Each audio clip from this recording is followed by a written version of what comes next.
Okay, so we're just providing the deck list for the red yellow Sabo deck. Now, the point of this system is Dawn efficiency, as best as I can figure. Shanks is there because, you just may have trouble with something. And at this point in the meta, there, like, let's say most of the boss cards are in range for Shanks. You know, like most, pretty much overwhelming. Yeah, a lot of the boss cards are in range for Shanks. But when you look at the flow, the tempo of the deck, the idea is you get your trigger summons, these characters come out. I'm not investing any Dawn to bring them out. So for the most part, I reduced the rush character options because the rush loop is constantly spending your Dawn, but the trigger loops don't. So with that being said, I have the Olin because it's a 7K and she comes out. She's 7K off rip. I don't need to invest any Dawn in her. So I get to literally just play her out. Then I get to swing with her and then put her right back into life because just once again, she is 7K. I don't need to invest anything. So it's just a loop. It's a 7K loop once you get to that state in the game. So it's all about Dawn efficiency. That's like the idea here. The more Dawn I have for my turn, the more things I can do. Whether it's swing bigger or play more cards. So yeah, that's the outlook with this build. Because I believe most other builds really leaned on rush characters. And seeing Lin, I think to myself, well, she's a trigger summon that's 7K. Kind of just self-explanatory, the potential worth. That's just like how I see it in that regard. Just so the more Dawn you have available, now you have the Mominosuke's or whatever just to help push you up there. I think the ability to use Hiyori, switch life, then play Momonosuke, put the Hiyori back into life, and then you could potentially just put Momonosuke himself back into life. That's a pretty strong play in itself. But yeah, Dawn efficiency. So, of course, the Wano package is probably very strong. Well, strong in general, right? But it really serves a strong purpose in allowing you to just freely summon these cards. And with all the triggers you're playing, because you're playing a lot of trigger characters. Oh look, already setting up for Olin. Now the kid player is in a very bad position.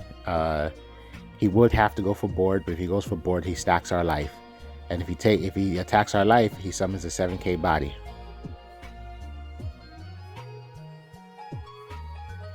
Now he's probably thinking this is probably his only chance, maybe. But we do have the counter power, so we don't really have to worry.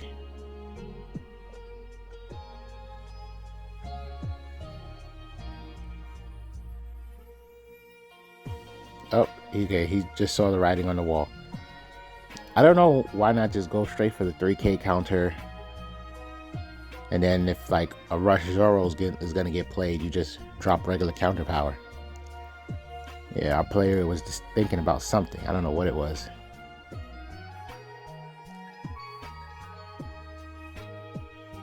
But yeah, so hopefully you guys find this build interesting. Hopefully it opens the doors for, more innovative things to happen. We could just play the Hiyori. We could also play Zoro. We have options. I don't think we need to Dawn stack. But we're preferring to Dawn stack. Okay. I wonder why. And they protected. I guess they were just really afraid of going down to 2 life, not understanding what we can do. Because respectfully, that doesn't seem like a good play, right? And it's like, yo, what are you doing? There must be a reason you want me at 2 life. That's the way I see it.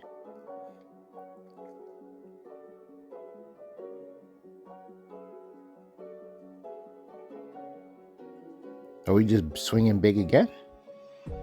Yes, we are.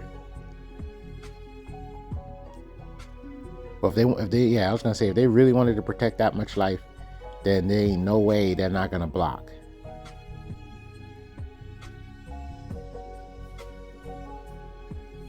Feel like the Puddin player just over countering at this point. We do have plenty of cards in hand.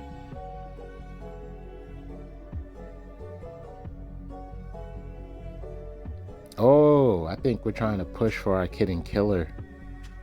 That's probably why we was playing so aggressive. And out of all swings, they had to take the 6K. That's funny. Yeah, we can still develop that.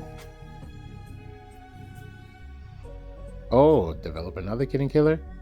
Oh, then attack, then bounce to life, and then give a buff. Yeah, that is devastating.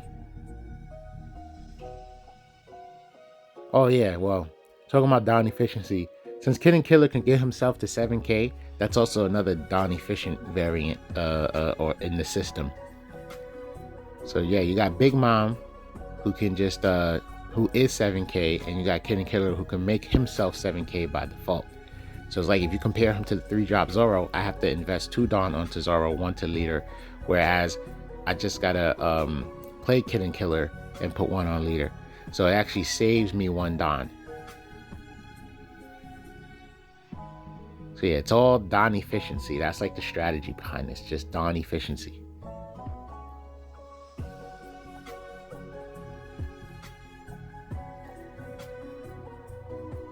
Oh, I would have got that Bonnie out there. Ooh, that's a little too early to take life, right? No? I guess the swing was just too big. But yeah, this deck plays so many bricks. I think that's very telling.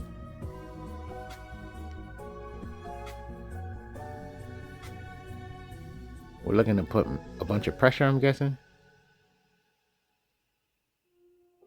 Well, I feel like at this point you could go Bonnie. Yeah, he's a 3-life leader, so you're not gonna have many opportunities.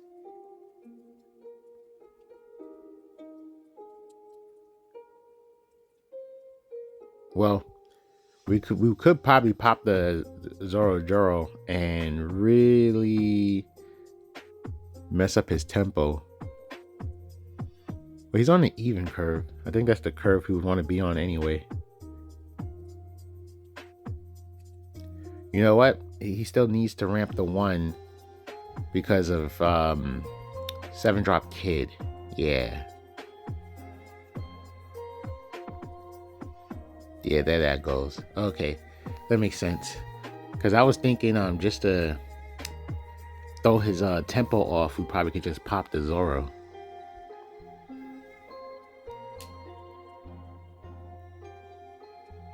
But yeah, now we can just put lots of pressure with Kikunojo, put it back in life, and if he attacks, like pseudo rush characters.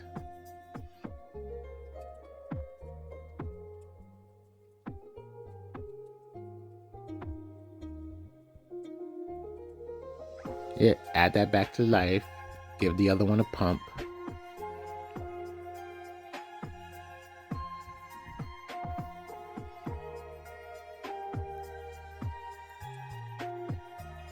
He's not saving that.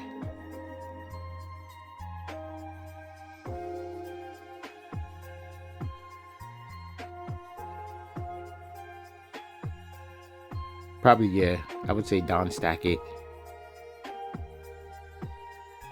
And that's it. He's very compromised next turn. Very compromised next turn.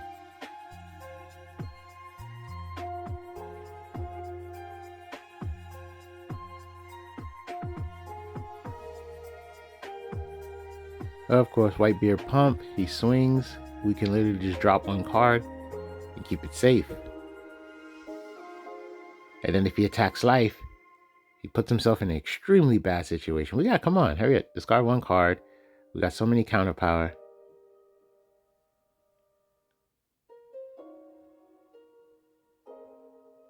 Trash it. And then if they attack life, what that thing is 9?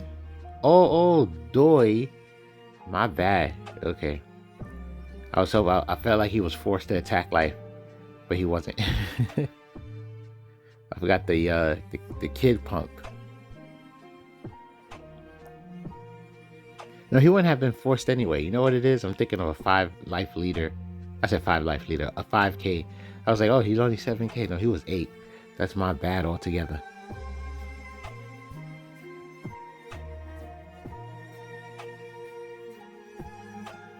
You're trying to, I respect splitting it into 2, if anything. Your leader swing and then the rest on the Kikunojo.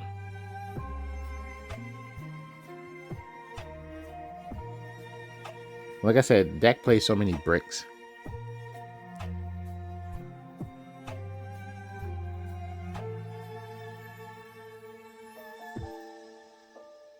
How many attacks they got? They got a good 3 solid attacks.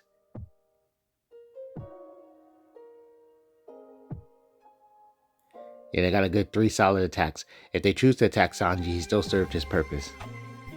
He still served his purpose if they want to attack Sanji. And obviously, in order to win the game, you got to get us to 0 life and then get 1 more attack through. So that means 2 Kikunojos will be hitting the board.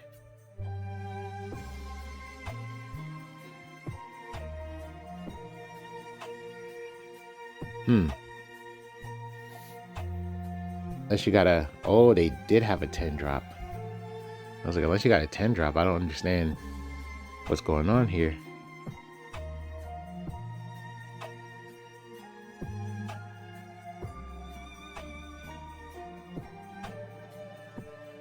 Yeah, that's a sad thing about 10 drop. I mean, a hyper strong play to get a second turn, but it's like, I don't feel like it's ever really helps mid-game. It's like, oh, I gotta close the game out. Like, I saved this card in my hand to help me close the game out. But I know there's a lot of people that, you know, have strategies to get it out as fast as possible, then hopefully just ramp back up right behind it. Yeah, get that trigger summon. Get rid of dragon. Okay, cool.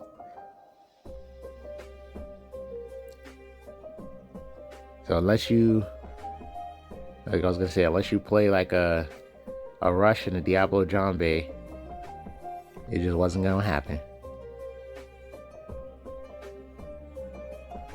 They got 4 cards in hand. We have 4 attacks. All we need is like 1 Don on anything.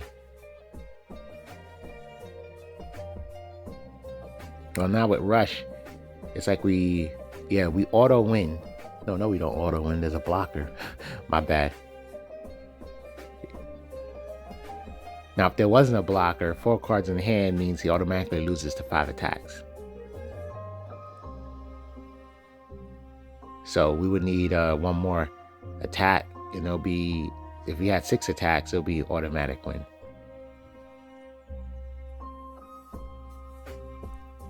Funny part is we could still bounce a life, give a pump.